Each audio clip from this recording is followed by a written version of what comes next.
তোমার নাম কি? তানভীর। তানভীর। তানভীর, তুমি এই সন্ধ্যাবেলা কি করছো এখানে? খেলছি। তানভীর খেলছে। শৈশবে আমরাও ঠিক এভাবেই ছোট থাকতে সন্ধ্যা পেরিয়ে যেত, তাও খেলতে থাকতাম। বাসায় গেলে মার বকুনি খাওয়ার ভয়ে তাড়াতাড়ি করে চলে যেতাম।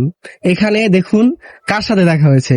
শৈশবে ঠিক সেই এক নিদর্শন আমাদের তানভীর। সে সন্ধ্যা হয়ে গেছে, তাও এখনো খেলছে।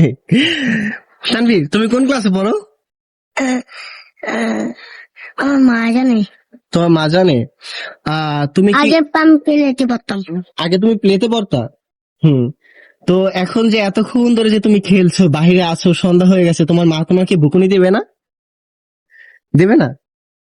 হ্যাঁ। আমাদের হয়তো ছোটবেলায় এই আশাটাই থাকতো যে তানভীরের মায়ের মতন একজন মা পাওয়া। সন্ধ্যাবেলা বুকুনির হাত থেকে বাঁচতে কত কষ্ট করে লুকিয়ে লুকিয়ে ঘরে ঢুকতে হতো। তানভীর, তুমি হাসছো? তোমাকে আম্মু তোমার বকে? বকে না। তানভীরের শৈশবটা দোয়া করি আরো অনেক সুন্দর হোক, আরো অনেক সুন্দর সুন্দর মুহূর্ত উপভোগ করুক। এই যে এরকম বৃষ্টির সময় পায়ে ছোট ছোট পায়ে এরকম হাঁটছে, হেঁটে হেঁটে খেলছে, আমরা দোয়া করি যেন তানভীরের শৈশবটা আরো অনেক সুন্দর হোক। তানভীর, তুমি কিছু বলবে? আচ্ছা, ঠিক আছে। তুমি এখন বাসায় যাবে না?